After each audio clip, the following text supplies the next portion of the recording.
Subscribe कीजिए Sandeep नौनीवाला classes को और बेल आइकन को ज़रूर दबाइए एजुकेशनल वीडियो सबसे आगे देखने के लिए। हेलो स्टूडेंट्स, संदीप नौनीवाला क्लासेस में आपका फिर से स्वागत है। आज हम फिर से स्टार्ट करेंगे 6th क्लास साइंस से, जो हमारा चैप्टर चल रहा था, चैप्टर नंबर 14 जल। तो हमने पढ़ लिया था कि जो वाटर साइकिल है, जल चक्र है, उसको हम कंटिन्यू कर रहे थे कि कैसे जो जल नदियों तालाबों से वाष्पित होके बादलों तक जाता है। तो चलिए आगे बढ़ते हैं।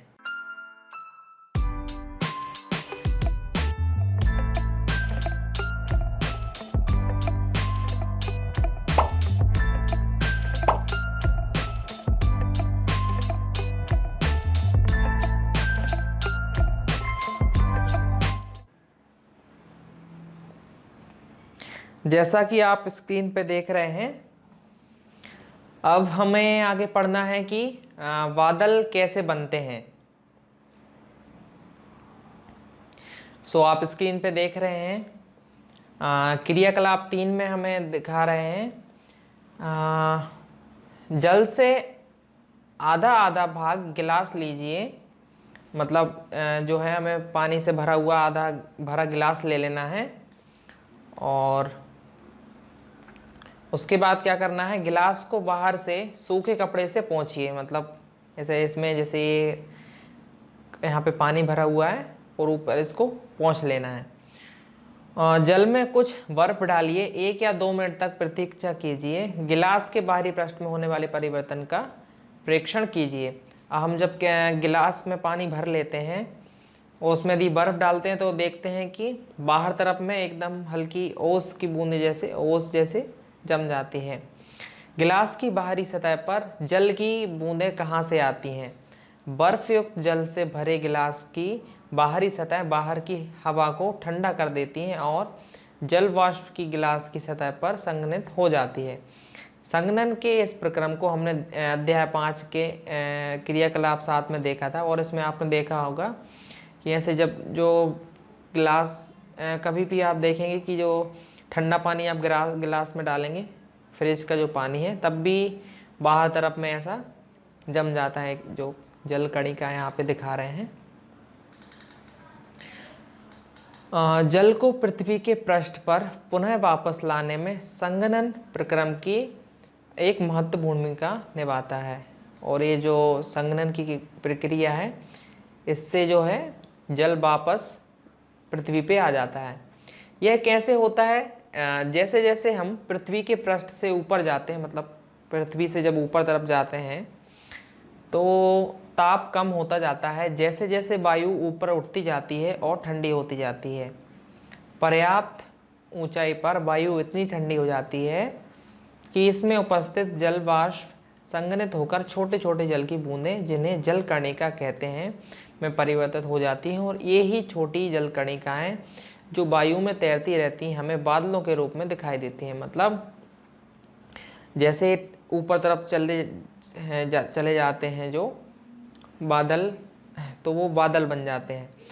तो जैसे ही हवा ऊपर तरफ जाती है तो वो ठंडी हो जाती है और वो किस फॉर्म में हो जाती है?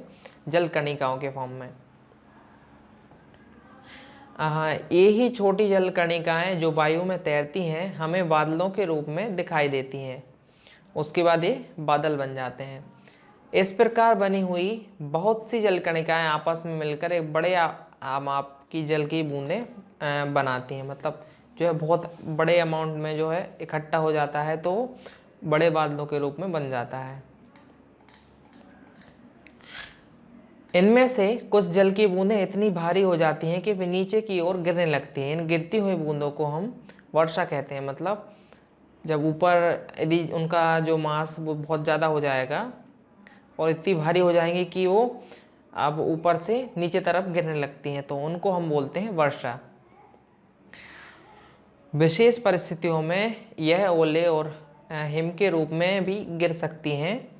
वो क्या है, कई बार आपने सुना होगा कि यहाँ पे ओले गिरे हैं या फिर जो है बर्फबारी हुई है, मतलब बर्फ गिरी हुई। तो ऐसा किस कारण से होता है? जो भारी जल कणिकाएँ हैं वो उनका जो उनकी वर्षा होती है, इसलिए वहाँ पर या तो हम कहते हैं बर्फबारी हुई है या फिर जल जो है जल गिरा है या फिर हिमपात हुआ है। इस प्रकार वाष्पन तथा वाष्पोत्सर्जन द्वारा जल वायु में चला जाता है और बादल बनते हैं और वर्षा, ओले तथा हिम के रूप में जल पुनः धरती पर वापस आता है। और इस प्रकार से जो है जो पूरा चक्र वो कंप्लीट होता है। अब उधर फिर से आगे और हम पढ़ेंगे कि पुनः महासागरों की ओर कैसे जो है जल आता है। तो इंग्लिश में हम बात कर लें, हाउ आर क्लाउड्स फॉर्म्ड, मतलब जो है बादल कैसे बनते हैं हिंदी में, और इंग्लिश में क्लाउड्स कैसे फॉर्म होते हैं। Take a glass half filled with water, wipe the glass from the outside with clean piece of cloth, मतलब सूखे कपड़े से ऐसे उसको पोंछ लेना है।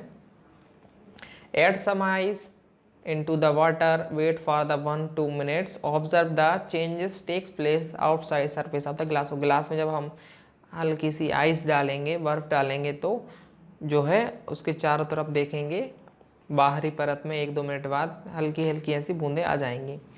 From where do water drop appears on the outer side of the glass, the cold surface of the glass containing ice water cools the air around it and the water vapor of the air condensed on the surface of the glass। अब क्या है, अंदर तरफ जो गर्मी ठंडी है, तो जो बाहर की जितनी उसके आसपास की जो हवा है उसको भी जो अंदर की ठंडी हवा है वो उसको उसके बाहर तरफ के माहौल को ठंडा कर रही है। इस कारण से उसकी सरफेस पे परत जम जाती है, जैसे यहाँ पे दिखा रहे हैं हल्के हल्के ड्रॉपलेट्स जो है वाटर ड्रॉपलेट्स जमे हुए हैं।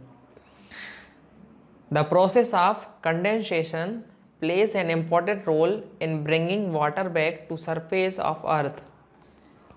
ये जो कंडेंसेशन की प्रोसेस है ये बहुत ज़्यादा इम्पोर्टेंट रोल प्ले करती है हमारे जो वाटर है उसको सरफेस तक, अर्थ के सरफेस तक लाने के लिए। हाउ डज इट हैपन, मतलब ये कैसे होता है वो हम आगे पढ़ेंगे। As we go higher from the surface the earth, मतलब जब हम अर्थ से ऊपर तरफ की यदि सरफेस पे जाते हैं तब क्या होता है, जो हवा है, एयर है, वो धीरे धीरे ठंडी होती जाती है और इस प्रकार से जो है जो वाटर है वो हल्के हल्के एयर ड्रॉपलेट्स में जमते जाते हैं। तो उस प्रकार उन्हें हम मतलब उस बड़े फॉर्म में जब वो बन जाते हैं तो उन्हें हम क्लाउड्स कहते हैं और इतने भारी हो जाते हैं तो वो वर्षा के रूप में नीचे गिरते हैं। कई बार जो है आइस और कई जगह पे हिम बोलते हैं हिंदी में, ऐसे मतलब बरसात होती है। As we go to higher from the surface of the earth, it gets cooler when the air warms up and it gets cooler and cooler. At sufficient heights, the air becomes so cooler, water vapors present in the condensed to form tiny droplets of water called droplets. It is these tiny droplets and remain floating in the air and appears to us as cloud, मतलब फिर clouds के form में जम जाते हैं। It so happens that many droplets of the water come together to form larger size and drops of water. Some drops of water become heavy, they begin to fall, and these falling water drops are what we call rain, and in special condition it may also fall hails and snow, मतलब जो हल्की हल्की बर्फबारी होती है उसको हम snow बोलते हैं और इतने भारी हो जाते हैं कि रेन के फॉर्म में नीचे गिरते हैं। Thus the water in the form of vapor goes into the air by evaporation and transpiration and form clouds and then comes back ground as rain। और उसके बाद वेपर के फॉर्म में तो जो है ऊपर जाता है पानी, उसके बाद फिर जो जैसे ही बरसात होती है, मतलब बरसात कैसे होती है, जो हमारा पानी ऊपर जा रहा है वेपर के फॉर्म में, उसके बाद वेपर के फॉर्म में ऊपर जाके ठंडी हवाएं होती जा रही हैं तो पानी जम जा रहा है, लेकिन वो इतने भारी हो जाते हैं कि वो बरसात के रूप में नीचे आ जाते हैं फिर से। आगे हम बात करते हैं पुनः महासागरों की ओर, मतलब समुद्र की तरफ जब जाते हैं और महासागर की तरफ। वर्षा तथा हिम के रूप में पृथ्वी के विभिन्न भागों में आए जल का क्या होता है, मतलब अब जो जल आया हुआ है तो वो आगे क्या होगा उसके बारे में हमें बात करना है। प्रायः समस्त भूपृष्ठ महासागरों के तल से ऊंचे हैं और वर्षा एवं हिम के रूप में भी भूमि पर गिरा अधिकांश जल अंततः महासागरों में वापस चला जाता है। यह विभिन्न ढंगों से होता है, मतलब आखिर बरसात होगी तो पूरा पानी इकट्ठा होके धीरे धीरे जैसे नदी नालों से होते हुए फिर सीधा सागरों तक, महासागरों तक चला जाता है। पर्वतों पर हिम पिघलकर जल बन जाती है। यह जल पहाड़ों से झरनों तथा नदियों के रूप में नीचे गिरता है।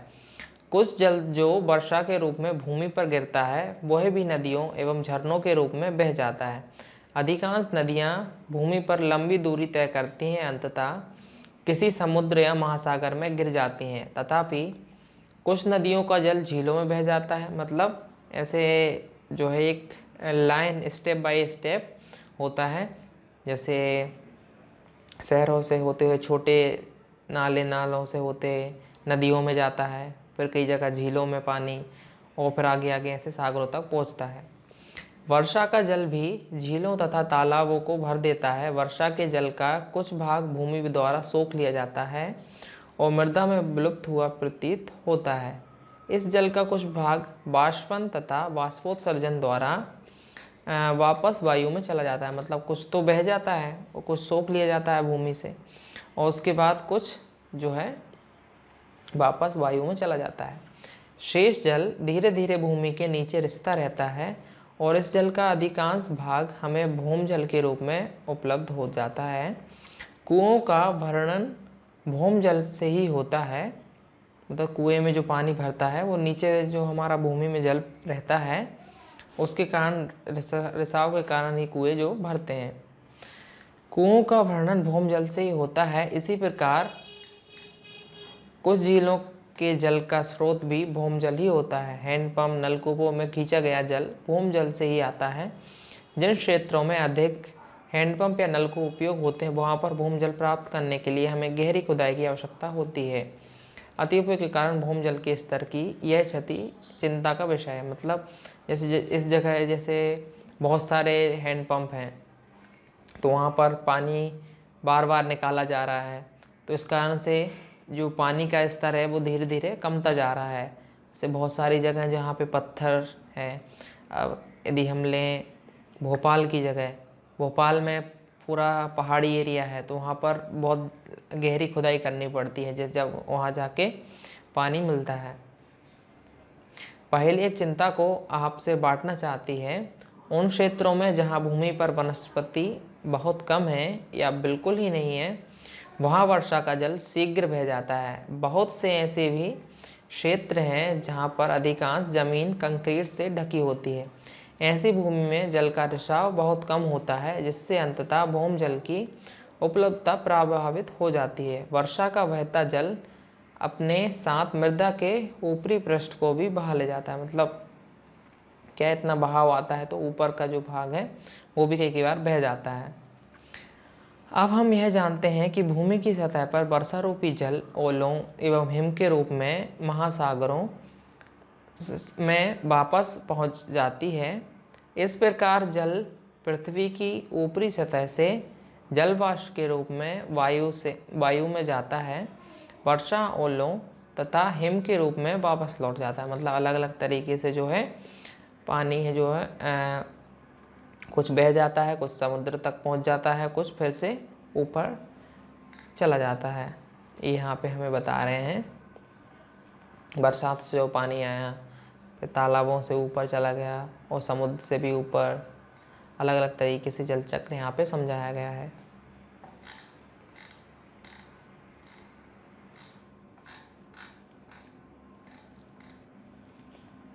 और अंत में वापस महासागरों में लौट जाता है। जल के इस प्रकार चक्रण करने को हम जल चक्र कहते हैं, मतलब जो जल है एक जगह से पूरा घूम के वहाँ पर जाता है उसको हम जल चक्र कहते हैं। समुद्र तथा भूमि के बीच यह जल चक्र एक निरंतर प्रक्रम है। यह भूमि पर जल की आपूर्ति बनाए रखता है, मतलब यहाँ पे कमी ना आए इस कारण से जल चक्र बहुत बड़ा रोल प्ले करता है। अब हम इंग्लिश में बात कर लेते हैं। बैक टू द ओशियन, मतलब महासागरों तक कैसे जो है जल जाता है। What happened to the water that rain and snow bring to the different regions of the earth almost land surface above the level of ocean? Most of the water that falls on the lands and snow sooner or later goes back to the ocean, and this happen in many ways. जो पानी वापस जो बरसात में rain होती है, हाँ वर्षा होती है, हिमपात होता है, तो उस फॉर्म में यदि जो वाटर आता है, जो पानी गिरता है, तो वो कैसे समुद्र तक जाता है, मतलब वो अलग अलग तरीके से चला जाता है, या फिर कुछ जो है ज़मीन के द्वारा सोख लिया जाता है और कुछ जो है एवोपरेट हुआ जाता है। Snow in the mountains melts in the water. This water flows down the mountains in the form of stream and rivers. Some of the water that falls on the land as rain and also flow in the form of rivers and stream. मतलब कुछ जो है बरसात जो होती है, him गिरता है स्नो के फॉर्म में, वो जो पहाड़ों पे जैसे हिमालय में जो है बर्फ़ के पहाड़ है, तो वो पानी के रूप में पिघलते हैं, तो वही पानी धीरे धीरे नदियों का रूप ले लेते हैं। तो इस प्रकार से जो है जल अलग अलग जगह पे अलग अलग फॉर्म में समुद्र तक पहुंचा जाता है। The rain water also fill up the lakes and ponds, मतलब जो बरसात का पानी है वो नदियों को भी, वो तालाबों को भी अच्छे से, झीलों को भरने का काम करता है। A part of the rain water gets absorb by the ground and seems to disappear in the soil, और कुछ जो है मिट्टी के द्वारा एब्जॉर्ब कर लिया जाता है, जिससे जो है मिट्टी में पानी की जो है कमी पूरी होती रहती है। And some of this water is brought back to the air by the process of evaporation and transpiration, और बाकी जो पानी है, कुछ पानी जो है evaporation के प्रक्रिया के द्वारा फिर से वापस एयर में चला जाता है। Most of this water become available to the us as ground water, मतलब और कुछ है पानी जो है मिट्टी के द्वारा एब्जॉर्ब किया रहता है, वो सीधा ग्राउंड वाटर में है कन्वर्ट हो जाता है। मतलब जो पानी हम हैंड पंप से लेते हैं और पंप बोरवेल से लेते हैं, वो सभी क्या है ग्राउंड वाटर रहता है। कई बहुत सारी जगह पे जहाँ ज़्यादा हैंड पंप रहते हैं वहाँ पर ग्राउंड वाटर की जो है कमी होती जा रही है, तो इस कारण से धीरे धीरे लेवल उसका पानी का गिरता जा रहा है। इस पूरे जो पानी का जो एक जगह से वापस एक चक्कर करके वहाँ पर आने को हम वाटर साइकिल बोलते हैं, और हिंदी में हम बोलते हैं जल चक्र। अब हम आगे बात करते हैं कि यदि बहुत ज़्यादा बरसात हुई तो आगे क्या होगा। हिंदी में हम बात करते हैं यदि भारी वर्षा हो तो क्या होता है। वर्षा का समय, अवधि तथा मात्रा विभिन्न स्थानों पर भिन्न भिन्न होती है। मतलब ऐसे देखा होगा कि अपने यहाँ पर भी हर एक रीजन में अलग अलग होती है बरसात। जैसे आप कर्नाटक तरफ में जाएंगे तो वहाँ का अलग है, आप मध्य प्रदेश में देखेंगे तो वहाँ अलग है, नॉर्थ साउथ सब जगह अलग अलग है। संसार के कुछ भागों में पूरे वर्ष वर्षा होती रहती है, जबकि ऐसे स्थान भी हैं जहाँ पर वर्षा की कुछ ही दिन के लिए ही होती है। हमारे देश में अधिकांश वर्षा मानसून के मौसम में होती है। विशेषतः गर्मी के गर्म दिनों के बाद वर्षा हमें राहत प्रदान करती है। बहुत सी फसलों का बोया जाना मानसून के आने पर निर्भर करता है। मतलब हमारे यहाँ भी बहुत सारी ऐसी फसलें हैं जो केवल मानसून पे डिपेंड रहती हैं, तब मानसून आएंगे तभी वो फसलें उगाई जाती हैं। परंतु अत्यधिक वर्षा से बहुत सी समस्याएं उत्पन्न होती हैं, जिसमें जैसे भारी वर्षा से क्या होता है, बाढ़ जैसी समस्याएं आ जाती हैं। तो भारी वर्षा से नदियों, झीलों तथा तालाबों का जल स्तर बढ़ जाता है, और ऐसा होने पर जल एक बड़े क्षेत्र में फैलकर बाढ़ का कारण बन सकता है। और मतलब जो है इकट्ठा यदि पानी एक जगह हो जाता है तो बहुत परेशानी हो सकती है। यह खेतों, वनों, गांवों एवं शहरों को जलमग्न कर सकता है। हमारे देश में बाढ़ से फसलें, पालतू जानवर, संपदा, मानव जीवन को अपार क्षति होती है। वैसे आपने देखा होगा हर एक जगह पे बाढ़ से बहुत अधिक नुकसान होता है। जान तो जान, उसके बाद जो हमारा सामान वगैरह है सब कुछ नुकसान होता है। खेती वगैरह, सामान सभी का नुकसान होता है। यहाँ पे एक चित्र दिया हुआ है, बाढ़ग्रस्त क्षेत्र का दृश्य दिखाया हुआ है। जैसे लोग पेड़ों पे चढ़े हुए हैं और बैल वगैरह, गाय, जितने जानवर हैं सभी को परेशानी हो रही है। बाढ़ के समय जल में रहने वाले जीव भी बह जाते हैं। प्रायः यह जब बाढ़ का जल उतरता है तो ये जलाशय जीव जल भाग में फंसकर मर जाते हैं। वर्षा भूमि पर रहने वाले जीवों को भी प्रभावित करती है। मतलब जल में रहने वाले जीवों को तो प्रभावित करती है वर्षा, लेकिन उसके साथ साथ जो वहाँ पर नहीं रहते हैं, मतलब जैसे मनुष्य हो गए, उनको तो और भी ज़्यादा अधिक प्रभावित करती है।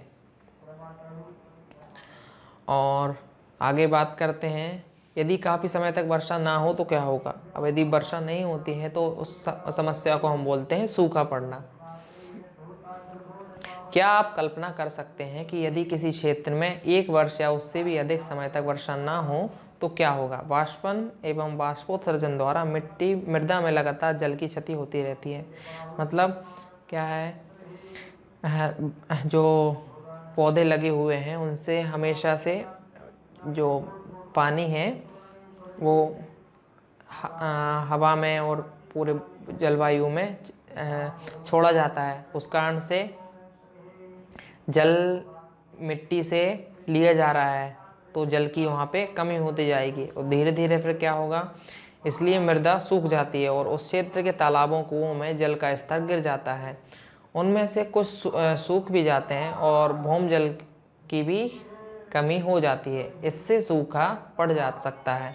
सूखे की स्थिति में खाद्यान्न तथा चारा प्राप्त करना दुर्लभ हो जाता है और कदाचित आपने हमारे देश या संसार के कुछ भागों में पड़े सूखे के बारे में सुना होगा। क्या आपको जानकारी है कि इन क्षेत्रों में रहने वाले लोगों को किन किन कठिनाइयों का सामना करना पड़ता है। जब सूखा आ जाता है तो पहले तो ना तो वहाँ पे फसल रहेगी, ना भोजन पानी की व्यवस्था होगी, ना वहाँ पे पानी पड़ेगा, तो इसका बहुत सी परेशानी हो सकती है। और आपने अलग अलग मैगजीनों में भी पढ़ा होगा इन सब के बारे में। सो हम इंग्लिश में बात करते हैं। What if it is rainy heavily, मतलब यदि बहुत ज़्यादा बारिश होगी तो क्या होगा, यदि बारिश नहीं होगी तो क्या होगा। The time duration and the amount of rainfall varies from the place to place. In some parts of the world, it rains throughout the year, while there are places where it rains only for a few days. मतलब ऐसे बहुत सारी जगह हैं जहाँ पे बरसात होती है और जहाँ पे नहीं होती है, मतलब अलग अलग टाइम पे। और कई बार क्या है, ऐसे बहुत सारी कंट्रीज मतलब हैं जहाँ पर हमेशा वर्षा होती रहती है। उसके बाद हम पढ़ते हैं रेन्स में leads to rise the level of water and rivers and lakes, ponds. उसके बाद जो है कई बार यदि जितनी ज़्यादा बरसात होती है तो वो फ्लड का फॉर्म ले सकती है। फ्लड से फ्लड्स बोलते हैं, बाढ़ बोलते हैं हिंदी में। एक यहाँ पे सीन दिखा हुआ है जिससे लोग अपनी छतों पे चढ़े हुए हैं, जो सामान है घर का सामान बह रहा है, जानवरों को नुकसान हो रहा है, पूरी खेती फसल बहुत सारा नुकसान इससे होता है।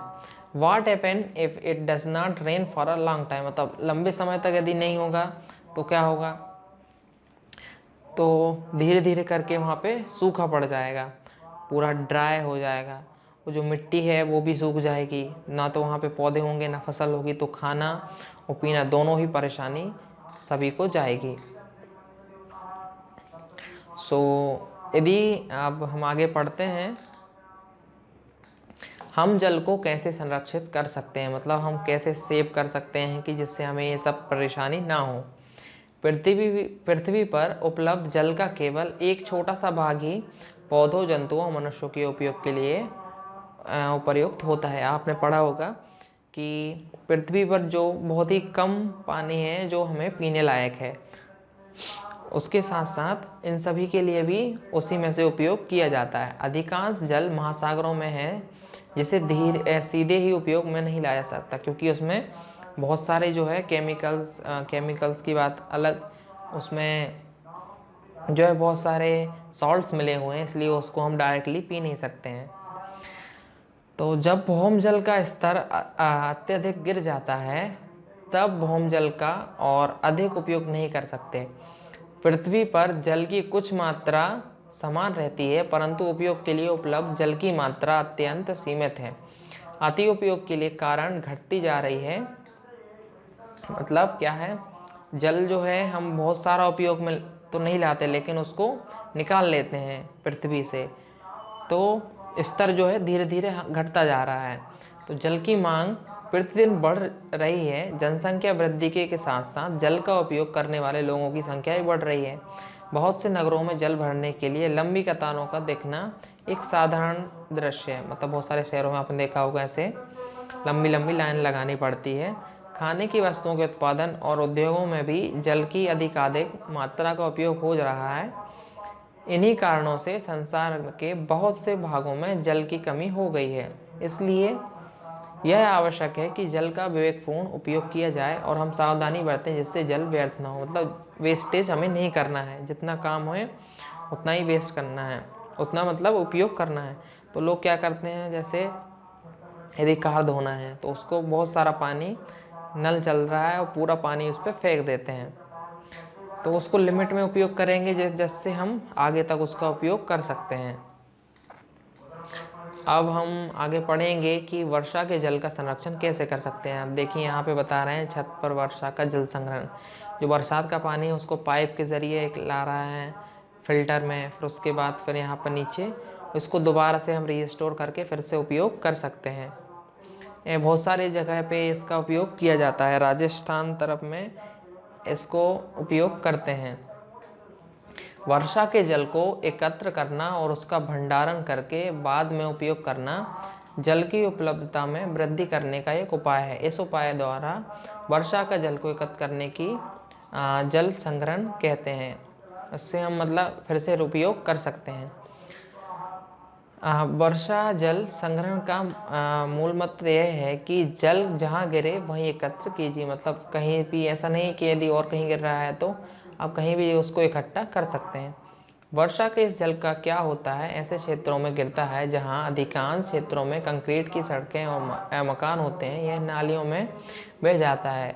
क्या ऐसा नहीं है कि इस प्रकार जल का कुछ भाग नदियों झीलों तक पहुंचा जाता है, और जो बहुत दूरी हो सकते हैं, क्योंकि यह जल हमारे चारों भूमि में वापस नहीं गया है।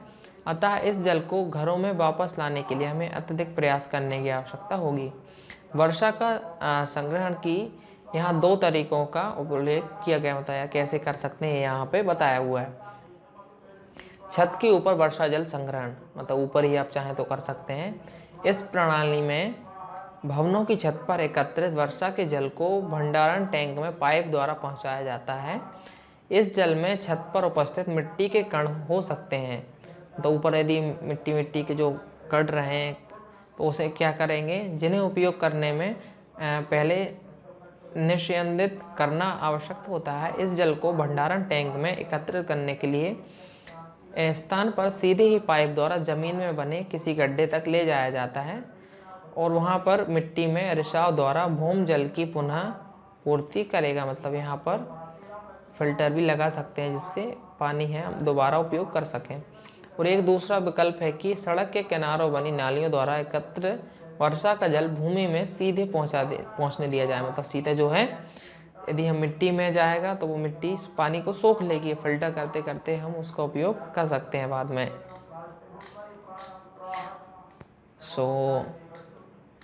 हम पढ़ते हैं कि how can we conserve water, मतलब हम उसको कैसे बचा के रख सकते हैं। Only a small fraction of water available on the earth is fit for use of plants, animals and humans. मतलब जो हम जानते हैं कि बहुत सारा पानी है उसमें सॉल्ट मिला हुआ है, तो उसमें से बहुत ही कम पानी है जो उपयोग के लिए है। अब क्या है, धीरे धीरे करते जैसी आबादी बढ़ रही है उसके साथ साथ जो पानी है वो भी उपयोग में लाया जा रहा है, तो धीरे धीरे जो वाटर का लेवल वो कमता जा रहा है। तो the demand of water is increasing day by day, the number of people using water is increasing with the rising population. Population बढ़ने के साथ साथ जो है पानी की डिमांड भी बढ़ती जा रही है। तो बहुत सारी सिटियों में आपने देखा होगा ऐसे कतारें लगी रहती हैं। तो उससे बचने के लिए हमें पानी को मतलब जितना उपयोग में लाए उतना भी उपयोग करना है, ज़्यादा पानी का वेस्टेज नहीं करना है। अब यहाँ पे बता रहे हैं रेन वाटर हार्वेस्टिंग के बारे में। रेन वाटर हार्वेस्टिंग जो बरसात के पानी को हम इकट्ठा करके उसको फिर से दोबारा उपयोग कर सकते हैं। तो बहुत सारी जगह पे आप घर में चाहें तो इसको बना सकते हैं। बेस्ट वे है जिससे हम वाटर को वेस्ट ना कर सकें। यदि वेस्ट करेंगे तो हाँ आगे के चलती हुई जो पीढ़ी को बहुत ज़्यादा परेशानी जा सकती है, क्योंकि उनको फिर है पानी नहीं मिलेगा। तो इसको बचाने के लिए हमें जैसे रूफटॉप रेन वाटर हार्वेस्टिंग, मतलब उसमें क्या करना है, ऊपर छत से इकट्ठा हुआ जो पानी है, यहाँ पे जो पानी इकट्ठा हो रहा है उसको पाइप के ज़रिए गड्ढे तक ला सकते हैं। उसके बाद यहाँ पे कंक्रीट वगैरह पत्थर जो रहेंगे और फिल्टर भी चाहे लगा सकते हैं, तो जिससे छनता हुआ पानी एक साफ़ पानी यहाँ पे आ जाएगा। तो उसको आप दोबारा से सेकेंड यूज़ कर सकते हैं, कपड़े धोने के लिए या फिर और डेली यूज़ जो भी उसके लिए भी उपयोग कर सकते हैं। सो हमने इस चैप्टर में क्या पढ़ा है, अगर आपके कुछ डाउट हैं तो आप नीचे कमेंट में जाके पूछ सकते हैं, और नए हैं तो चैनल को सब्सक्राइब जरूर कर लेना। जल जीवन के लिए आवश्यक है। वायु में वाष्पोत्सर्जन से जल वाष्प मिलती रहती है। जल वाष्प वायु में संघनित होकर छोटी छोटी जल की बूंदें बनाती हैं, जो बादल जैसे दिखाई देते हैं। बहुत सी छोटी जल की बूंदें परस्पर मिलकर वर्षा, हिम अथवा ओले के रूप में गिरती हैं। वर्षा, ओले तथा हिम नदियों, झीलों, तालाबों, कुओं एवं मिट्टी में जल की पुनःपूर्ति करते हैं। महासागरों तथा जलीय भागों के बीच जल के चक्रण को जल चक्र कहते हैं। अत्यधिक वर्षा में बाढ़ आती है, जबकि लंबे समय तक वर्षा न हो तो सूखा पड़ जाता है, और पृथ्वी पर उपयोग करने योग्य जल की मात्रा सीमित है। इसलिए विवेकपूर्ण उपयोग की आवश्यकता है। मतलब जितना पानी आपको काम में आ रहा है बस उतना ही लें, ज़्यादा पानी को बर्बाद ना करें। सो इंग्लिश में यदि बात करें तो water is essential for life and water vapour gets added to air by evaporation and transpiration. The water vapor in the air condenses to form tiny droplets of water which appears as clouds. Many tiny water droplets come together and fall down as rain, snow and hails. And rain, hail and snow replenish water in rivers, lakes, ponds, wells and soil. The circulation of water between ocean lands is known as the water cycle. And excessive rain may cause flood, while lack of its long periods may cause drought.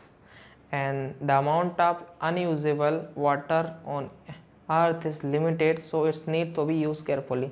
और हमें भी घर में बहुत सारा पानी जो है वेस्ट नहीं करना है, जितना उपयोग में आए बस उतना रखना है, उसके साथ साथ ज़्यादा वेस्ट बहाना नहीं है। नहीं तो बाद में जाके हमें दिक्कत नहीं जा रही, लेकिन आगे की जनरेशन्स को बहुत ज़्यादा दिक्कत जा सकती है।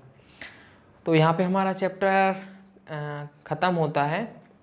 अगर आप नए हैं तो चैनल को सब्सक्राइब ज़रूर कर लेना, और अपने दोस्तों को ज़रूर शेयर करो, जिससे उनको भी जो है आसानी हो सके पढ़ने में। बस में यहाँ पे आपको प्रैक्टिस तो करनी पड़ेगी, बस आपके कुछ डाउट्स हैं तो आप वहाँ यहाँ पे क्लियर कर सकते हैं, और आप चाहें तो क्वेश्चन कर सकते हैं कमेंट में जाके, और अपने दोस्तों को शेयर करो।